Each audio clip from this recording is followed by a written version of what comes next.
Jordan, thanks very much for your time. I know it's been a busy day. It is a busy time.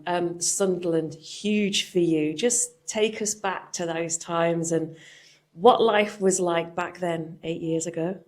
That was incredible. I used to love it. Having the opportunity to play for your home club and, week in, week out, being at Sunderland Academy since I was 8-year-old and getting into the first team, then getting the number 1 shirt and playing that season was a great memory. But it was a lot of hard work and sacrifice beforehand, and them times were great.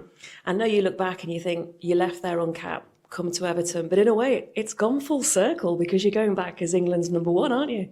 Yeah, unfortunately, we got relegated and tough, and we knew Everton came up to go and have the chance to come here and show how good I am, and it was a great move for me.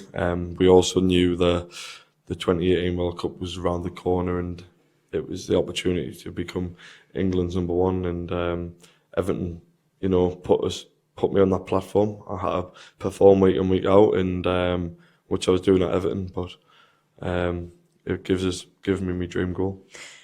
When you look back, though, at that time, and people will look at moments, it's crazy to think that your Premier League home debut was actually against Everton, and how things kind of work out. Yeah, I remember it. I think I made a good save from Lukaku early doors from a header, but they beat us 3-0 on the night, so it wasn't an ideal home debut, but it was still another memory for me, even though we got beat. I was probably the most nervous I've ever been in a football match. Why? Because it was my home debut at Sunderland at Stadium Light. It was a big occasion for me, going there as a fan for years and watching supporting in the southwest corner, which was the crazy corner back then where my season ticket was. That was me growing up as a lad, and I always remember walking through the bridges, over the bridge, just being a fan. But did you think it would be Everton where you would end up that night you played against Everton? No, I never. Was that ever part of the story? No. Well, clearly it is, but you couldn't see it happening. No, I couldn't. No, I didn't predict it. I never look into the future, and I think it all just happens naturally, and to come to a club like Everton fell into place, and been here ever since. So what do you make of Sunderland now? Because times have changed a lot, and I think they're still on that high, aren't they, after that playoff semi-final win over Coventry? I don't think they've ever looked back. No, I think they give me some credit for that, Arlo. I think he that was his first game at the stadium like that night, so it was a bit of a roller coaster for me, never mind him. So being up there, the atmosphere, their memories, I'm over the moon. I went just to live that memory with my son, going to that atmosphere and that raw emotion and roller coaster of the game, and for Dan Ballard to score with his shoulder in the last kick of the game, and the atmosphere for about 30 minutes after, still in the stadium was sensational. But for them to get back in the Premier League, going 1-0 down, I'm a GK Union bias. I think Pato makes that worldy early doors in the playoff final, and lowered down that save. I think it was a header, if I remember rightly. That might have been a total different ball game. It might have been 2-0 in game over. But yeah, to watch that game and for them to be in the Premier League, amazing. Is your son as much a Sunderland fan as he is Everton fan, or is it still Sunderland? Everton fan in the fact that his dad's involved. Yeah, I think it's more what his dad does. I think, but he knows how much I love Sunderland. So he's Everton, England, and Sunderland. That's not bad. Yeah. So who will he be supporting at the weekend? I don't know. I think it'd be I think he'll be quite nervous going up to the game. Bless him. I think he'll just want his dad to do his best, and that's all I'll try to do. What do you make of Sunderland and the season that they're having so far? Because, as I say, they seem to have continued that run from that playoff semi-final. win against Coventry, and then obviously the playoff final themselves, and the dizzy heights of where they are right now in the Premier League. Yeah, I see a lot on TikTok and stuff. It's brilliant, to be fair. But no, I think you've got to give. I think the manager's been brilliant by when you watch and stuff. I think you've got to give a lot of credit to the owners. You know, they've invested a lot of money into new players and into the team, and it goes a long way. It gives the club, the fans, that belief mentality that they're going to believe that. You know, that I'm assuming, me as a Sunderland fan, you just want them to stay in the league, never mind look too far ahead. And not beat you. Yeah, not beat me, sorry. Yeah, for me, yeah. But no, as a Sunderland fan, they're doing amazing, and it's going to be a tough test going up there, but something I'm really looking forward to. You know, it's mad, but I think the manager will be getting into us this week of the style of play, how they're playing, the atmosphere. We know it's going to be a place that's going to be bouncing, and how we're going to deal with that as well. Just one more before we talk about Everton, though, as well. You couldn't go to the playoff final, could you? Obviously, but you got to watch it. Yeah, I still had my job to do. I still had one more game left, so we kind of watched the first 60 minutes in here. Then we had to get over to the airport before our flight. But luckily enough, our flight was a little bit delayed, so we could watch the end of it, and I was jumping up and down, shall we say. I think I read some quotes somewhere, you said there was no way David Moyes was going to allow you to go anywhere near that day. No. Well, do you think you would have ever come back? It was more the fact that I wouldn't been in a fit state to play on the Sunday, so that's why he wouldn't have let me go. I'd have still been in London. Everton season so far, how would you assess it? How is it going in your swanky new home? Obviously, very disappointing against Spurs at the weekend. We wanted to. I thought we played really well, but that's football. You know, performance doesn't kind of show results, and but I think we started all right. I think we would like to be a bit better, but we need to bounce back against Sunderland. It's crucial. We're back-to-back defeats, and we can't let that happen too much in the Premier League. So it's about bouncing back against Sunderland. Then we've got another game against Fulham before the international break. So it's how can we get 6 points in the next two games. And so many goals this season do seem to be scored by these set pieces. It's around about 19% of goals so far. I know you are on the end of them. Why is that? It just seems to be a huge talking point. And unless you're Tony Pulis and Sam Allardyce et al., it's all come back into fashion when it was there already. Yeah. I think football's all about the balance.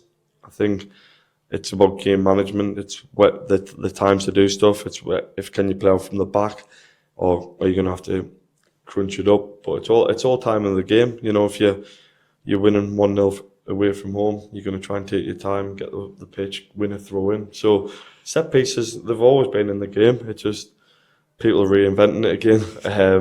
The set piece coaches now, I think Tony Pulis and Big Sam didn't have them. They just did it themselves a few years ago. So no, it's set pieces are crucial. They always have been in the game. A lot of the big matches, you know, cup finals, you know, when you're in major competitions, you know, a lot of games are won by set pieces, them small margins, and we've been done by 2 small margins at the weekend against Spurs. So, you know, everyone's putting a lot of time and effort into it, and they will pay off. It's about putting that, fine-tuning them small details. What's David Moyes said about the season when you say you feel you could be doing better than what you're already doing? I guess internally he's set quite high targets for you. Yeah. Yeah, it's just, the target's high, but I think the targets are achievable for the squad we have. And something we're driven as a squad of players is we want to finish as high up as we can. The manager's driving that. We want that, and we all should want it, and we are, and that's what the club want as well. So we're all striving. We all want the same thing. It's about all putting it together and performing week in, week out. And the manager sets us up to perform well, and we've got to go and execute that. And yeah, we'll keep working hard and want to win games as much as we can. We're playing some great football. It's about taking them chances and scoring. As well as your team targets, do you set yourself your own target? Do you go into every season setting yourself? Are you a target kind of individual? Nah, I'm more of a team player, mate. I just win games. If we won 3-2 and I've let in 2 stinkers, I'd rather just win the game and keep a clean sheet all day long. Yeah, always been team orientated. Always wanted just the best for the team, best for the fans. I want everyone going home happy because I'm going home happy. That means everyone else is as well. Then you can have a good weekend, can't you? David Moyes, how key was he in you committing yourself to your future here and the job that he's done for you? Yeah, no, he's been great. You know, he come in, I don't know if it was January last year or whenever he came in. This year. This year. Was this year? It was this year. Yeah, January. this year. Wow. Wow. That's how long the year's been. No, he's come in and he's been brilliant. Our form was great. When he come in, it was simple. He said, I'm not managing an Everton team fighting at the bottom of the table. I want us to get right up there and push, and that's the standard he set, and that's what he's driving us to do. And you know, it was when the contract talks started, it was a pretty simple decision, really. I always remember talking to Seamus Coleman after the first time you survived relegation as a team, and he said to me, I never want to go through that again as a player. 12 months later. 12 months later, you do it again. As players, how difficult is that to go through? It was quite a regular thing at that point, but now you can move on from it. Yeah, it shows our mentality, because that's probably what we were going through. You know, that survival mode, like the Crystal Palace game. You know, if we didn't beat the Crystal Palace, we had to go to Arsenal away last game of the season, getting a result, and the Bournemouth game at home. So you're going all the way to the wire to you know, for your own sake, for the club's sake, for the fans' sake, for everybody's sake. We don't want to get relegated. I think it can be sometimes harder than going all the way to the wire to win a league title, because there's so much more relies on it. Draining. Yeah. I remember the Crystal Palace game, and after I was just so drained. I was just like, the energy like as soon as the full-time whistle, it just zapped out of me. Wow. One of the things I was quite interested to ask you about was because I've been behind your goal when you played for England a couple of times. The first time was in Rome during COVID Euros.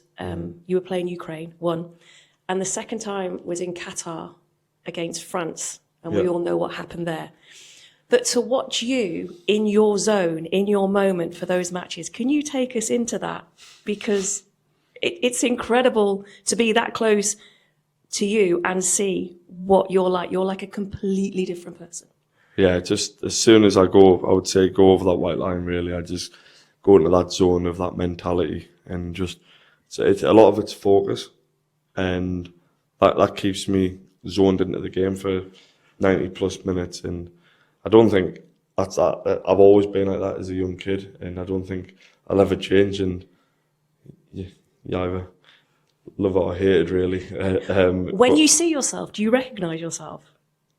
No, I just focus. I don't like for example, like the Haaland penalty when I saved it last year. It was like I'm doing like facials. I'm not actually trying to psych him out. I don't even know I'm doing it. I'm just getting myself in the zone for the penalty to be taken. So like people's like, oh, why are you doing them faces? I was like, I don't know. It just happened. It just happened at the moment. I wasn't trying to psych him out. So that's just me. That's who I am. That's what I'll be. Because there was one moment I can't remember which game it was. You actually looked at me and you went, "What time is it?" And I was like, "What? What is that?" Maybe just to keep you focused, keep you in. Maybe. Yeah, I think. Yeah. For me, it's just. I'm mad, aren't I? I don't know. I'm chill like now and that, but I think once I go on that white line, it's like literally like I leave everything out on the pitch. Like I literally have that passion and drive, to do all I can to be the best version, to keep the ball out of the net. And I just love nothing more than winning football matches. I know I spoke to you before that we started this. To where you are now and to what you are achieving and to what you are doing, obviously this incredible run of clean sheets that you're on with England as well. Is there a moment, though, that you'd just like to take to go back to being that lad at Darlington, your first senior football kind of appearances and what you were doing and living that life, if you could do it again for maybe one day? Yeah. Would you? And what would you do? No, you know, they're the, like times like even like school and stuff, like you look back and go like times of your life really.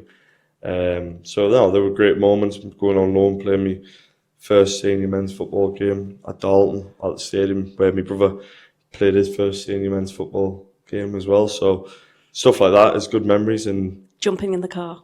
jumping in my car, yeah, just driving home with the tunes blasting, and going out with your mates and stuff like that. So, no, it's, them the days you look back at and go, you had a good time. But you still got plenty that you can still achieve, though, as well. What with England and Everton? Yeah. You still got a lot of future in front of us and a lot of opportunities. It's about taking them as a team, as a club, and as a nation, and something I'm striving for, and everything I'm involved in. It's a team sport, and we're all striving for success.